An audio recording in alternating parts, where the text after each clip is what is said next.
Galera, tudo beleza? Seguinte, ó, no vídeo de hoje a gente vai abordar diversos fatores, né, que fazem com que você seja dono da própria mix. A gente vai falar sobre você mixar a própria música ou não, benefícios disso e malefícios disso. Bom, primeiramente eu gostaria de dizer que contratar um profissional especializado em mixar ou em produzir é sempre uma ótima decisão.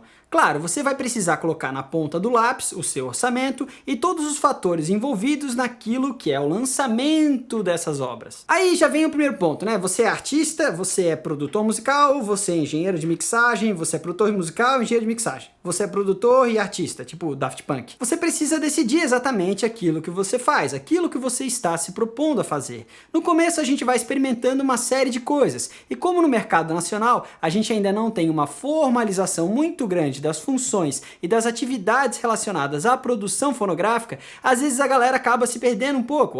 Eu faço a minha mix para lançar minha música, mas eu gosto de mixar, eu vou mixando, aí a pessoa se descobre como engenheiro de mixagem. Mas não é exatamente isso que ela gostaria de fazer. Aí ela vai andando de novo pro lado de artista, daí ela fica um artista, ok, um engenheiro de mixagem, ok, um produtor musical, ok. Enfim, é difícil realizar todas essas atividades. Geralmente, uma pessoa que se especializa em fazer uma ou duas dessas atividades acaba tendo uma proficiência muito maior do que uma pessoa que quer fazer tudo. Quero ser artista, quero ser produtor, quero ser engenheiro de mixagem, engenheiro de masterização e tudo mais. Claro que você está começando, você não deve ter orçamento, muitas vezes, para contratar um engenheiro de mixagem ou um produtor musical. Por isso que é importante que você planeje o seu negócio. Como é que eu vou fazer para ter orçamento para fazer isso? Bom, eu vou produzir as minhas músicas em casa porque eu acho que eu consigo produzir. Aí algumas coisas eu vou gravar em estúdio, então eu preciso ter um orçamento para gravar em estúdio. Aí depois eu vou contratar um engenheiro de mixagem profissional, aí eu preciso ter orçamento para pagar esse engenheiro. E o que eu vou fazer com a masterização? Eu tenho dinheiro para masterizar com cara fera, ou eu mesmo vou tentar masterizar, ou eu vou chamar um colega meu,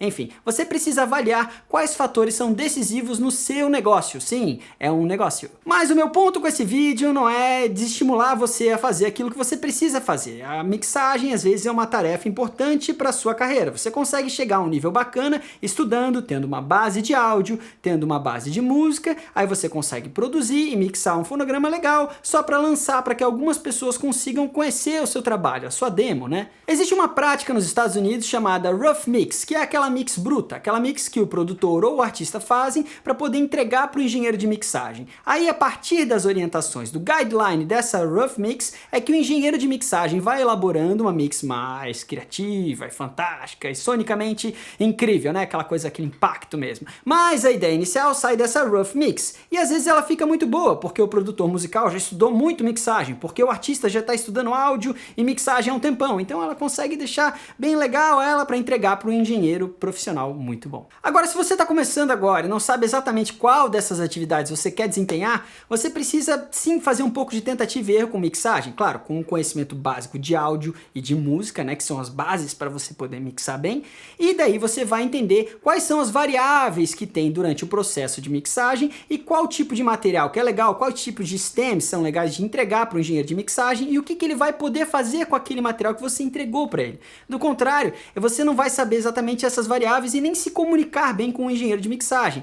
E aí acaba ficando uma coisa muito devagar, muito lenta e não objetiva. Se você sabe exatamente, não, eu quero uma voz bem na frente, com bastante distorção, tipo a voz do fulano tal nessa mix, naquela mix, porque você já entende mais ou menos ali da estética, pelo menos, da coisa. Então, se você quer ser dono da sua própria mixagem, você precisa estudar áudio, música e mixagem. Não tem outra saída, você precisa estudar isso, por mais que você não venha a ser um engenheiro de mixagem. Então, ter conhecimento de áudio é fundamental para desempenhar qualquer atividade dentro da produção fonográfica. Na verdade, se você quiser ser engenheiro de masterização, front of house engineer, técnico de palco, né, ou qualquer outra coisa assim, você precisa ter conhecimento de áudio. Do contrário, você não vai conseguir realizar nenhuma dessas atividades. E nem ser artista. Hoje, um artista ele precisa ter um conhecimento mínimo de áudio, até para fazer a própria demo, para produzir uma coisa mais simples em casa e poder mostrar para um produtor musical. Então, se você ainda não está tão familiarizado com alguns conceitos do áudio que a gente vem mencionando nos últimos vídeos, dá uma clicada aqui nesse card que você vai acessar um glossário completão, cheio de conceitos bacanas e que é atualizado frequentemente. Então, quero dar um recado pro pessoal que se vê como artista, né? Aquele cara que tem certeza, não, eu quero ser um performer, eu quero estar lá em cima do palco cantando as músicas e tudo mais. Você precisa se posicionar dessa forma de uma forma muito clara, não ficar assim na dúvida se você quer isso ou não. Para isso, você tem que entender que você vai precisar de outras pessoas para colaborar com o seu trabalho. O seu trabalho é performar bem, é estar bem no palco, é às vezes compor bem uma música, participar do arranjo, participar sim da produção, participar da mixagem também, mas principalmente performar, estar lá no palco, mandando ver, quebrando tudo. Então você vai precisar se unir a pessoas boas e bem qualificadas, a técnicos, especialistas. Então não fique achando que você vai sempre fazer as suas próprias mixes a vida inteira ou as suas próprias produções a vida inteira. Pode ser que você produza muita coisa em parceria com outra pessoa e assim por diante. Um grande exemplo é o Dr. Dre, que apesar de ser um rapper incrível, com álbuns que marcaram a história do rap, ele é mais produtor do que rapper. E sim, ele mixa também, mas o principal foco dele não é ser engenheiro de mixagem. Ele provavelmente vai contratar um outro engenheiro de mixagem, por exemplo, Mixed by Ali ou qualquer um desses caras prós no gênero dele. Ou alguém que traga visão para a música. Às vezes o cara tem uma visão de um outro gênero, mas ele consegue agregar muito trazendo aquela visão para a mixagem daquela música. E isso é muito saudável e deixa a música ainda melhor e atinge mais pessoas, e as pessoas às vezes têm engajamento. Depende do projeto, da ideia, né? De como isso está desenhado e pensado. Tem que estar tudo muito bem pensadinho para que isso seja muito bem executado. Então, se a gente está falando dentro do espectro de artistas profissionais, provavelmente quase nenhum deles vai mixar a própria música. É só vocês olharem para o nosso mercado. Agora, você precisa sim praticar fazer essas rough mix, do contrário, você não vai conseguir orientar um engenheiro de mixagem da forma mais adequada. Se você é artista, você tem que parar do lado do engenheiro e falar, legal, mas eu acho que precisa um pouquinho mais de crispiness aqui nessa voz, ela precisa estar um pouco mais ardida, um pouco mais para frente, e às vezes você sabe que dá para fazer isso, e às vezes você sabe que não vai dar para fazer. Aí você pode acrescentar com algum comentário, alguma outra coisa relacionada à emoção, mas também relacionada à parte técnica. Então, se você quer ter mais controle sobre as coisas e conseguir dar orientações mais precisas e adequadas, você precisa sim entender um pouco de mixagem. Então, tem uma grande vantagem em fazer a própria mixagem, que é aprender sobre áudio, aprender sobre mixagem e conseguir se comunicar melhor e entender os processos que estão envolvidos na mixagem. Tem um lado ruim, porque às vezes a sua música não vai conseguir ficar tão bem mixada, se essa for a mix final, né?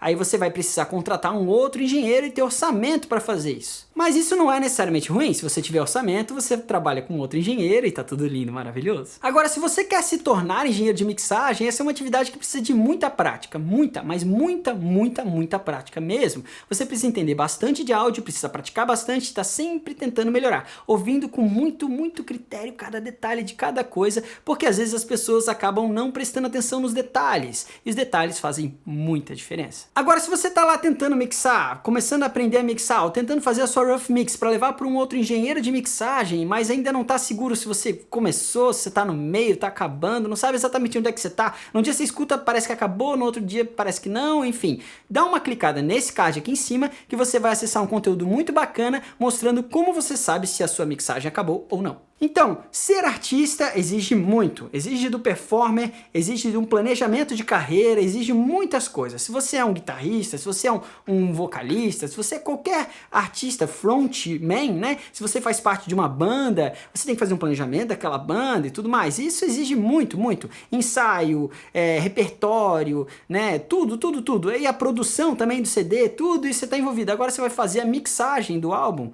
Você acha que um engenheiro de mixagem não vai ser mais adequado para fazer? Agregue ao trabalho sabendo um pouco de mixagem, entendendo o que está envolvido na mixagem e também fazendo uma rough mix muito bacana, mas não tente ocupar um espaço que não é aquilo que você se propõe a fazer. Galera, então por hoje é isso. Se vocês curtiram o vídeo, não deixa de dar o like aqui embaixo, de apertar aquele sininho para receber as notificações toda vez que a gente lançar um vídeo novo. Valeu, um grande abraço, até mais, tchau.